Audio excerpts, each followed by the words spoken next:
반갑습니다. 이렇게 기회가 되어 얼굴을 뵙고 또 인사할 수 있어서 개인적으로 굉장히 기쁩니다. 안녕하세요. 예, 생각보다 젊죠? 네, 죄송합니다.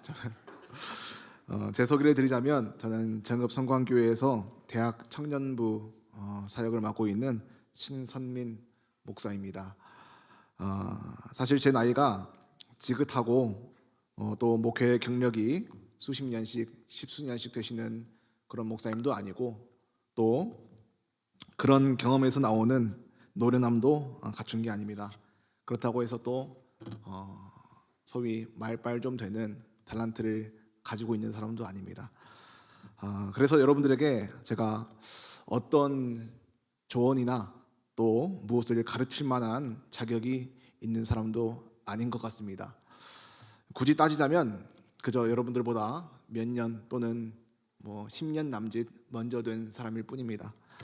그래서 제가 어떤 이야기나 또 말씀을 여러분들과 함께 더 잘 나눌 수 있을까 고민을 많이 하다가 제가 그래도 어르신들이나 나이가 지긋하신 우리 목사님들보다 여러분들이 지금 거치고 계시는 배움의 시기를 그분들보다는 내가 더 생생하게 뭔가 기억하고 있겠구나 라는 생각이 들었습니다. 공감하겠구나. 그래서 제가 처음 신학 수업을 받던 그 시절 이야기로 이야기를 시작해 보려고 합니다. 저는 학부 생활은 이제 국립대를 나왔고 이제 신대원에 입학을 바로 했는데요. 목회자 가정에서 자랐고 모태신앙입니다. 그럼에도 불구하고 먹고 마시고 노는 걸 너무 좋아했습니다. 그렇다고 믿음이 없었던 것 같지는 않습니다. 막연하고 애매한 믿음은 있었지만 솔직히 믿음보다는 세상이 더 좋았습니다. 그리고 부끄러운 이야기지만 확실한 미래나 분명한 비전이나 뜨거운 소명의식을 확인하지 못한 채 환경에 떠밀려 광신대 신대원에 입학했던 것 같습니다. 입학 당시에 그렇다면 제가 아예 빈 깡통이었냐?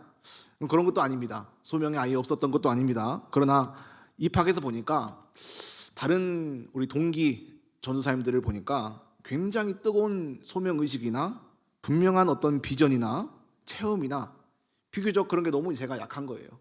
그래서 그분들에 비하면 저는 사실 거의 없다 싶을 정도로 그분들은 굉장히 뜨겁고 저는 입을 다물고 있기 바빴습니다. 입 다물고 있으면 중간은 가거든요. 그래서 1학년 광신대가 이제 신대원이 3학년까지 있으니까 1, 2학년 정도는 사람들과 좀 거리를 두고 조용히 교회 사역 감당하면서 강의실 맨 뒤에 앉아서 학교 생활을 했던 그런 모습이 저의 모습이었습니다. 그리고 그 상태가 스스로 생각할 때 나쁠 것 없다, 나쁘지 않다라고 생각했습니다. 그래서 내가 무언가를 이룰 것이다 라는 분명한 목표나 소위 비전 그런 것도 글쎄요. 그런데 여러분들 그거 아시나요? 비전이라는 단어를 잘 아십니까? 비전은 내가 설정한 목표가 아니라 하나님이 보여주시는 것이라는 걸요. 나의 꿈이나 야망, 내가 설정한 어떤 목표와는 다른 개념이라는 겁니다. 비전을 히브리어 원어로 하존이라고 합니다. 하존의 뜻은 보인 것, 보여진 것 이런 뜻입니다.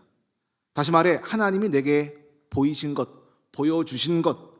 비전은 내가 내 스스로의 어떤 열심에 의해 만들어내는 것이 아니라 하나님이 철저히 보여주시는 것인데 우리는 비전이란 말을 내 목표와 좀 많이 혼동하는 경우가 많습니다. 그런 의미에서 저는 내가 어떤 목표는 설정했을지 모르나 하나님이 내게 보여주시는 그 비전은 아무것도 보이지 않는 채 막연한 제 목표만 가지고 비전이 아닌 제 목표만 가지고 입학을 했던 게 저희 그때 그 모습입니다. 제가 이런 말을 하면 저를 좀 잘 아시는 제가 가르쳤던 청년분들이나 또한 동역자들이 들으시면 의외라고 생각하실지 모르겠습니다. 저는 제 성격은 정작 분명한 성격이고 정확하게 말하는 성격이거든요.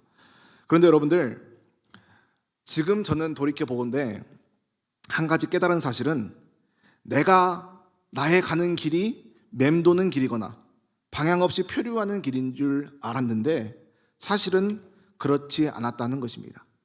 하나님은 표현하기를 등산하듯이 저를 인도하셨습니다. 학업하면서 전도사 사역하면서 주어진 사역을 한 주 한 주 감당하면서 최선을 다해 했습니다. 마치 그런데 우리가 등산할 때 앞사람 뒤꿈치가 보이잖아요. 그 뒤꿈치를 따라 보고 꾸준히 등산을 했는데 문득 가던 길을 멈추고 뒤를 돌아보니까 시야가 생긴 겁니다.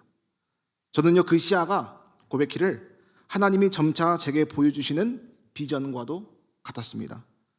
그래서 저는 이 경험을 지금 와서 이렇게 표현합니다.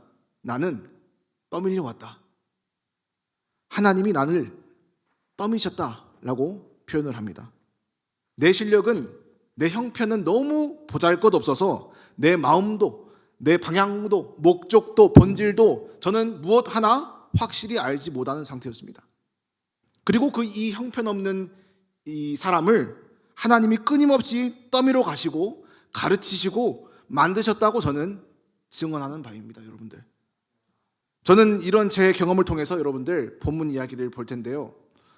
창세기의 한 요셉이라는 이 한 인물을 주목을 합니다. 요셉 이야기들은 여러분들 잘 아실 테니까 디테일하게 그 이야기는 하지 않겠습니다. 그러나 하나님이 가나안 땅에 있던 그 가족들을 애굽 땅으로 인도하실 때 주요하게 쓰신 인물이 요셉입니다. 저는 요셉을 통해 일하셨던 하나님의 떠미심의 방식을 우리가 함께 봤으면 좋겠습니다. 여러분들, 요셉의 억울하고 답이 없던 젊은 사람 말로 노답이었던 그 애굽살이를 기억하십니까? 13년간의 억울한 종살이, 옥살이 아시죠? 요셉이 하나님을 믿는 신앙인이었다면 여러분들 13년 동안 여러분들이라면 무엇을 기도하셨겠습니까?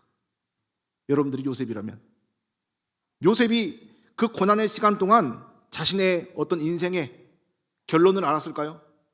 전혀 알지 못했을 것입니다. 종살이가 언제 끝날지, 이 감옥살이가 언제 끝날지, 이 잘못된 누명은 언제 어떻게 벗겨질지 전혀 알 수 없었습니다. 어쩌면 이대로 죽을 가능성이 크겠구나라는 생각이 자신의 생각을 지배했을 것입니다. 그 자리는 절망의 자리요, 원망의 자리임을 그 누구나 공감할 수 있습니다, 여러분들. 요셉도 자신의 절망의 자리를 벗어나기 위해서 무던히도 애썼습니다. 창세기 40장 14절을 보시면요, 요셉이 그 술 맡은 관원장의 꿈을 해석하면서 이렇게 부탁을 하는 장면이 있습니다.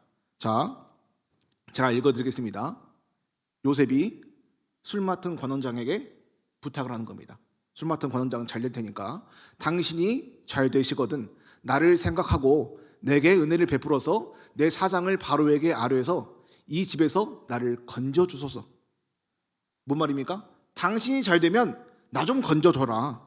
술 맡은 관원장에게 나 좀 기억해달라. 나 이 감옥에서 꺼내달라. 나 억울하다, 답답하다, 답이 없다. 바로에게 좀 말해달라. 지푸라기 잡는 심정으로 사람에게 기대를 걸어보는 이 모습이 요셉의 답답한 심정을 잘 보여주고 있는 대목입니다. 그런데 여러분들, 이 요셉의 심정과 상황과 그 한이 반전되듯이 보여주던 구절이 있습니다. 자, 제가 요셉이 나중에 총리가 된 후에 자신을 죽이려고 했던 형들, 그리고 13년 억울한 옥살이, 종살이의 원흉, 그 형들을 다시 만났을 때 했던 요셉의 대사가 오늘 우리가 읽었던 본문입니다.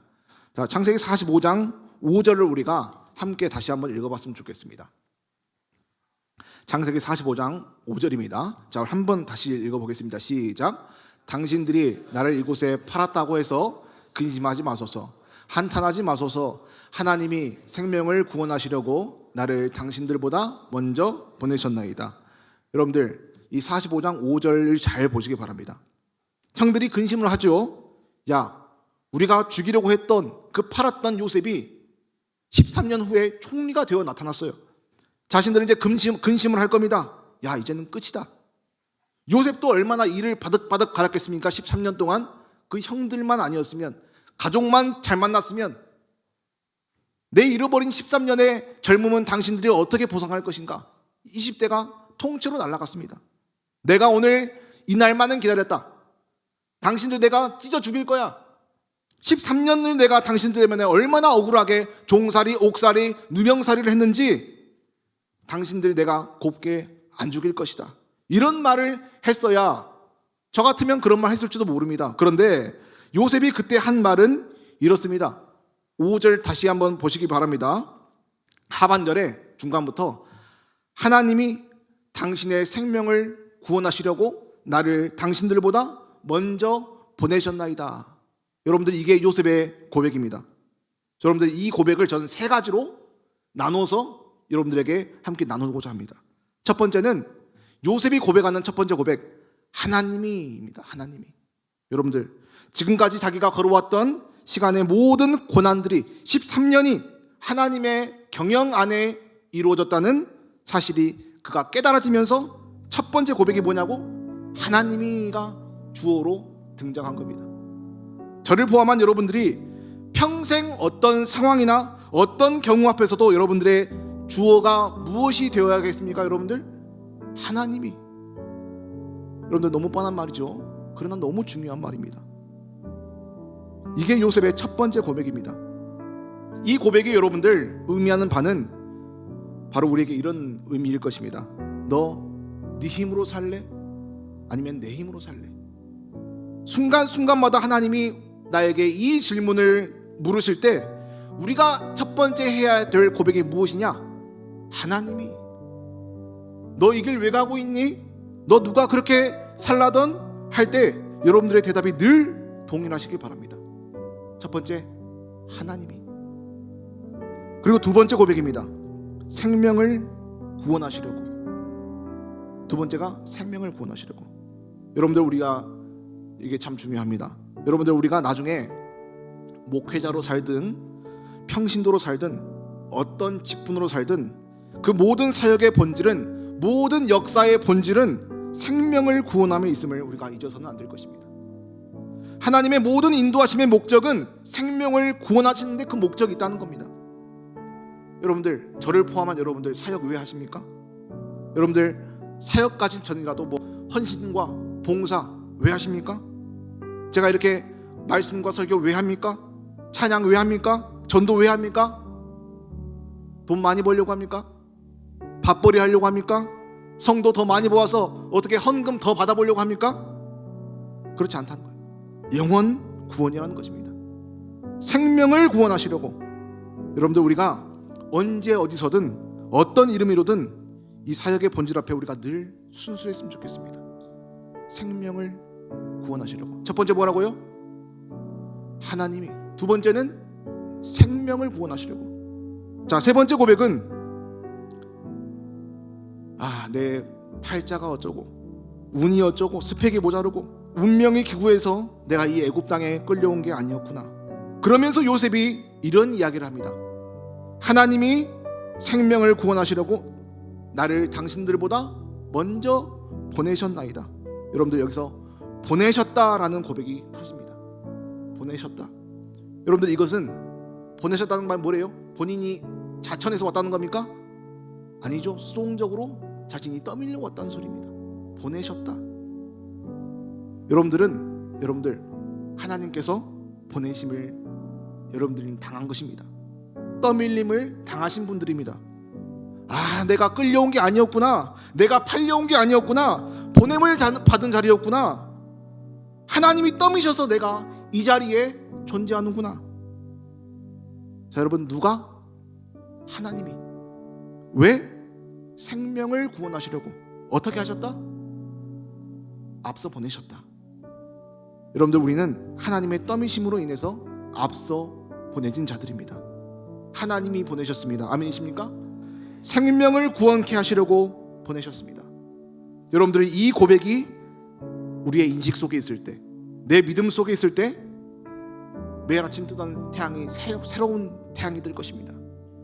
나는 형들을 잘못 만나서 애굽에 팔려온 줄 알았는데, 나는 내가 점수가 어째서 이 학교에 온 줄 알았는데, 나는 다른 사람보다 가방끈이 짧아서 이 직장에 있는 줄 알았는데, 오늘도 그 일터에, 사역에, 그 학업에 하나님이 나를 이 자리로 보내셨다, 떠미셨다. 이 고백에 눈을 뜨는 순간 여러분들, 이 자리는, 여러분들의 자리는 하나님이 보내신 자리가 되는 것입니다. 여러분들, 저는 개인적으로 우리 광신대학교가 우리나라의 보수 신학의 심장이라고 늘 말하고 다닙니다. 그리고 여러분들은 이 학교에, 이 자리에 보내심을 받았습니다. 여러분들, 저를 포함한 여러분들, 우리 최선을 다합시다. 하나님이 생명을 구원하시려고 먼저 보내신 이 자리에 우리 최선을 다합시다.